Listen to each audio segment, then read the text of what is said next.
What's going on, y'all? Machiavelli Mills TV. PSA, or yeah, for sure, PSA. If you have a problem with me clowning Kwame Brown, if you don't like it, if you think I should leave Kwame alone, if you think Kwame should be left alone, Kwame's just telling his truth, Kwame just being for real, he's just being his unbiased opinion, you need to go to another channel. Because I'm going to fry Kwame to the cows come home. Okay, I'm going to fry him till the cows come home.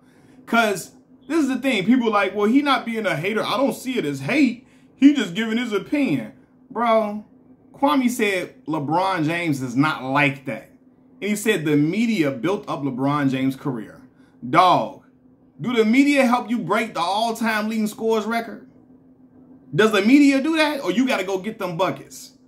Then y'all going to try to say, well, he did it in the softer era. No, he came in 2003 when all these proposed tough-ass dudes was still in the league. Kevin Garnett, Kenyon Martin, all these rough, rugged Ben Wallace, all these tough-ass dudes are still in the league. And LeBron was giving them 30. Steven Jackson, he was giving them 30, 35, 40. He averaged 20 as an 18-year-old rookie. So when Kwame Brown say LeBron wasn't like that, he lying. That's what you call hating.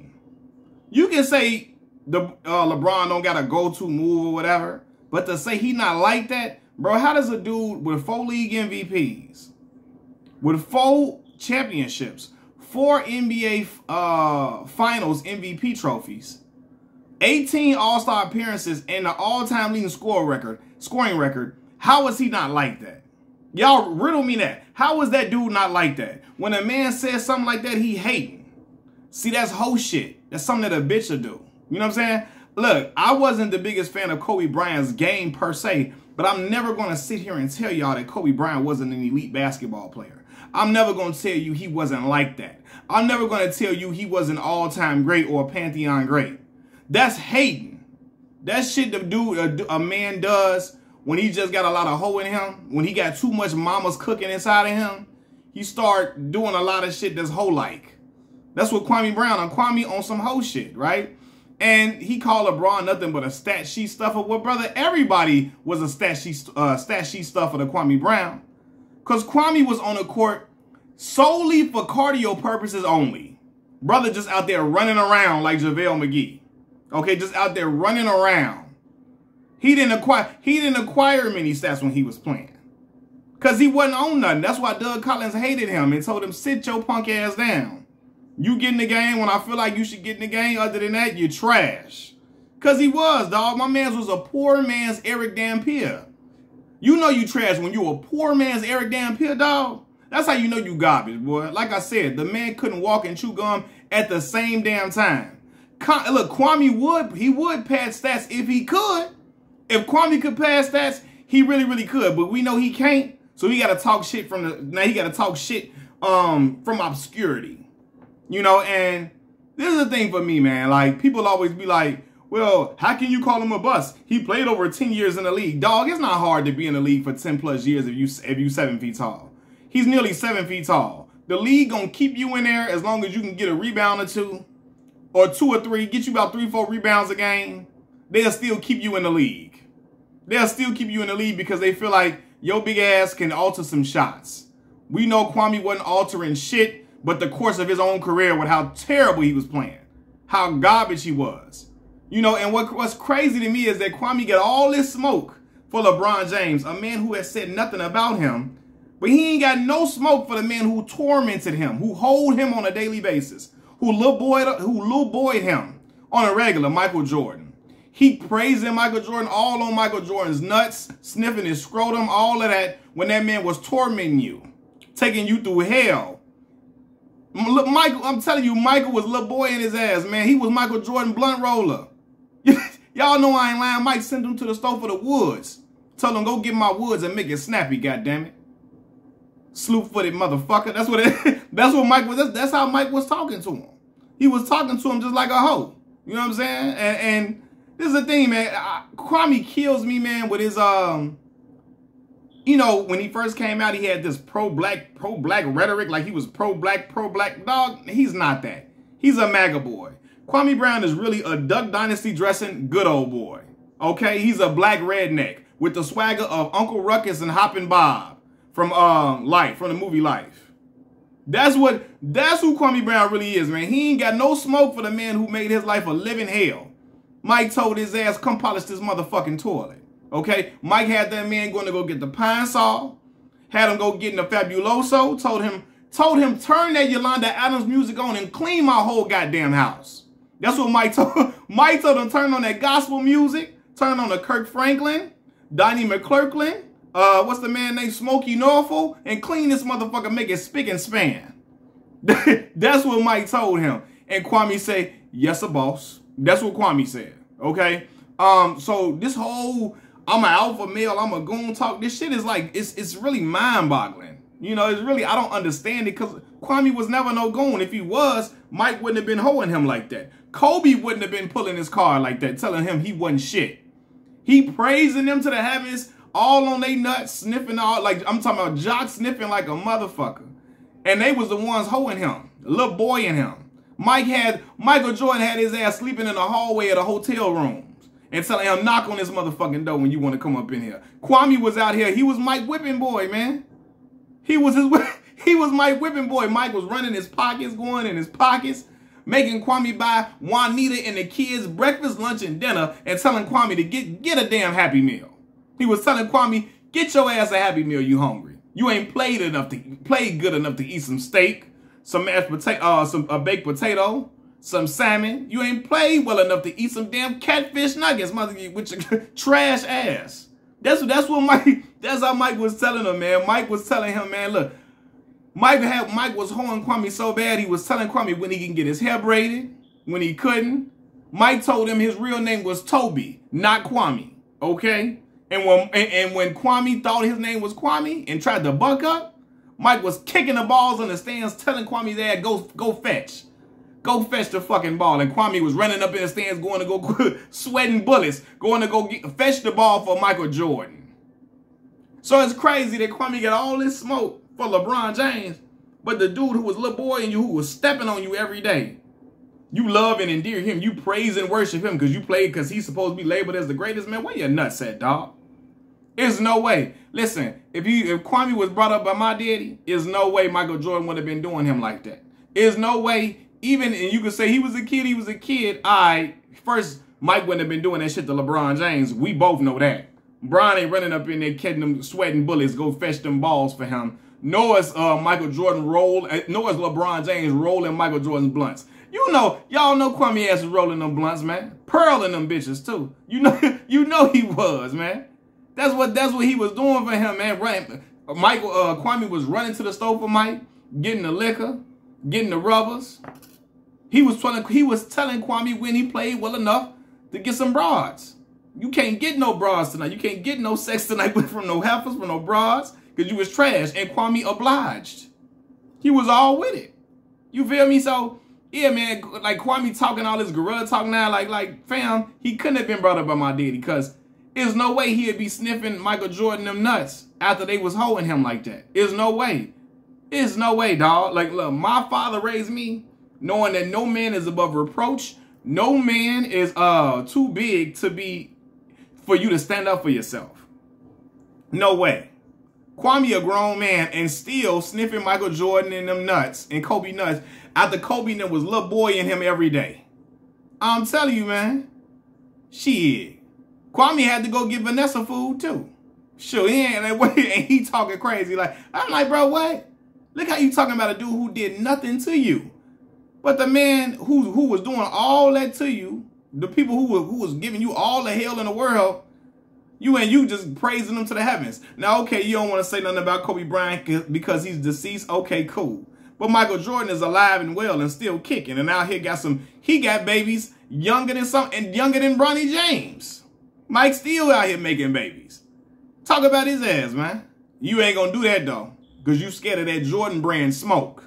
So you can talk about how people are scared of the establishment all you want to. You scared of that Jordan brand criticism. You scared that, because a lot of the Jordan fanatics are your fanboys, Kwame. You talking about LeBron got fanboys. Your fanboys are nothing but Michael Jordan lovers who just love it that you're getting down on LeBron James. They love it. I'm talking about they got down pissing on themselves. Not pissing on themselves. They are like ecstatic. Giggling like little ass schoolgirls that you talking about LeBron James and trying to clown LeBron out. But again, that's something that a bitch would do. My dad is a Michael Jordan fan. We in Chicago, Illinois. Chicago, South Side to be specific. We in Chicago, Illinois, right?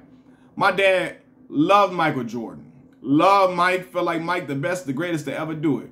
My dad ain't gonna sit up here and tell you LeBron James ain't that good. He ain't like that. The media propped up his career. You know why? Because my dad's not a fucking hater. My dad's not a hoe. He don't got a hoe shit in him the way Kwame do.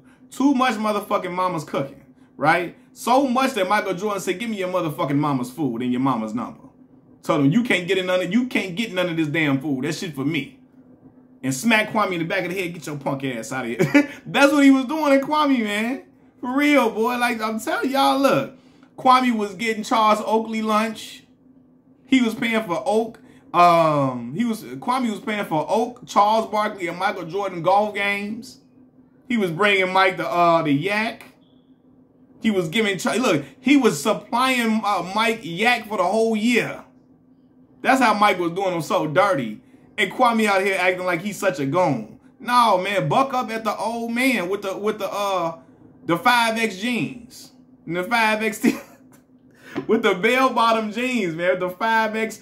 Talk about that man with the oversized big-ass hoop in his ear. You know what I'm saying? Talk about dude. You ain't gonna do that, though, because you scared of that Jordan smoking. You scared that your fan base, you're scared that your contingent is going to leave you for talking about Michael Jordan. You scared that your fan base is going to leave you for talking about Kobe Bryant. See, you think building up a fan base, you can just talk shit about LeBron and all the old head Negroes. All the old head Negroes that still got the Bluetooth in their ear. They got the Kango hat on backwards. You think you in the Michael Jordan cologne? You feel me? Or Cool Water cologne too, preferably. With the Stacey Adams on, you wanted to attract that audience. That's what you wanted to attract. And you scared if you change your tune or if you go at Michael Jordan that they're gonna stop fucking with you. They should have been stopped fucking with you a long time ago when you were you became an apologist for racism. You victim blame and victim shame Breonna Taylor. Just like the butter biscuit eating dude I know you are. The MAGA Duck Dynasty ass dude that you are. That's who you really are, man. You are a Duck Dynasty ass type dude. And again, any brother with the American flag just flinging up all through their house, I don't trust them Negroes at all. I don't trust them at all. Not that you can't be happy to be an American, but when you got the flag up, that means you are happy with everything going on in this country right now. You're happy with everything that's happening and everything this country stands for. You just so proud. You just proud to be an American in your own fucking house because you just love everything going on with this country. And when brothers like that, I side out of their ass. Because there's a lot in this country that we should be happy and thankful for. But it's a lot that we as black people have to complain about. That we should be taking issue with, rather. Kwame, he one of the good old boys. And y'all finna see, man, a lot of y'all know y'all just cool with him shitting on LeBron James. That's what y'all came there for. And if you an old head that feel like LeBron James not that good, or he not like that, or the media propped him up, you's a dumbass, and you got a lot of hoe shit in you, a lot of hoe ways in you. Because there's no way you can see what that brother has achieved and then say the media propped him up. If Kevin Durant had them same accomplishments, Kawhi Leonard had them same accomplishments, Devin Booker, Paul George, one of them, y'all be jumping for joy. Because y'all was trying to replace LeBron for a long time, but Kawhi Leonard ain't going to work. Kevin Durant ain't going to work. KD ain't going to be close to where Bron is. Paul George ain't. Kawhi ain't. Y'all was trying to find somebody else to replace that dude for a very long time. Which got y'all at age 38 going crazy on and criticizing all this. Kwame, your ass can do half the shit Bron could do when you was 18, 19. They got you on that court and said, oh my God, his ass is like a pile of garbage. Get his ass up out of here. Just out there just running around. Getting his Tony Snell on. Okay, Tony Snell played the game with over 30 minutes. And he didn't register one stat. Just running around. That's what Kwame was doing. Running the fuck around. Might as well got on the goddamn elliptical or the treadmill if you was going to do that. Just taking up space. For real, like, you, like, Kwame, boy, like, it's mind-boggling. And for him to talk like, oh, trash and how you could have, you trying to, the idea he's trying to say he would have had a go-to move. Kwame, you didn't have a go-to move, goddamn, in your house. You didn't have a go-to move to take the garbage out. You didn't have a go-to move to leave the arena. What the fuck are you talking? What is he talking about, Joe? He didn't have a go-to move in free agency to sell to the damn teams that wanted to pick him up. All he could sell was he was damn near 7 feet. They're like, all right, man, come on, goddamn, we need a body, man. God, come on, shit, man, golly. That's what it was. That's what it was. And when he picked up Mike dry cleaning for him, now people gonna say, oh, people go do, you know, Ricky Hayes with a nah. Kwame was doing up and beyond that. He was doing more than what the regular. He wasn't just getting donuts and putting bags on the bus. And that he was carrying Michael Jordan bag. He was lighting Mike's cigars for him, lighting the blunts for him. He was doing all of that. Shit, I don't know. He might have been out there handing Mike tissue, doing Mike taking this shit in the bathroom. He giving him tissue and stuff, standing outside the door for Mike. And he's still doing it now. Because that's pathetic. The dude who was out here treating you like you wasn't nothing, talking about, I mean, just dogging you out, doing you dirty. I don't care if he picked you up on his team years ago. Mike said, it's the least I could do for his ass. You know what I'm saying? And Mike pick up anybody because Mike is a horrible GM. He would pick up anybody. So that's on it. He gave Bismack Biyombo a bag and gave Tyrus Thomas $40 million. That lets me know Mike is a horrible GM. So Mike just pick up whoever the fuck. Mike probably pick me up. Let me been 6'7", I'd have been out there too. Okay? So, yeah, man. But Kwame and a lot of y'all who agree with the stuff he's saying, y'all got a lot of hope in y'all too. It's just another opinion going away from the masses. Bro, that's a stupid fucking opinion. Because all the greatest players in the game who played this game say LeBron James is really, really like that. He's an all-time great player. He's a Pantheon great. He should be on Mount Rushmore, except y'all hating ass. Why? Because he didn't hit this shot and he didn't hit that shot. Bro, knock it off. Dudes that shot, y'all be liking motherfuckers like Tracy McGrady. And people gonna get mad at me for saying I love Mac, but Mac's greatest moment in the league is scoring 13 points in 33 seconds. Y'all favorite players be dudes like, who trying to think? Y'all be liking dudes like, you would say something like Carmelo, your favorite guy. Carmelo is a Hall of Fame player, great player. Melo ain't won nothing. Ain't won nothing. And I love Melo. He ain't won nothing since he left Syracuse. Y'all will praise them dudes and all this and all of that and say Bron trash. How do y'all sound, bro? Favorite player be Stephon Marbury. Praise Stephon now. Stephon's a head case. Couldn't get out his own way a lot of times. You know, I liked his game. But growing up, you realize Stephon wasn't a winner. Y'all like a lot of dudes who not even winners. And then try to get down on Bron. So Kwame is quite the character, man. Character off the fucking Boondocks. But he needs to come back to reality. And remember, no matter whatever happens in life, even though how much YouTube success you get, you was a bust because you were the #1 pick and you averaged 6 points per game and 5 rebounds. That's trash. I'm out. Peace.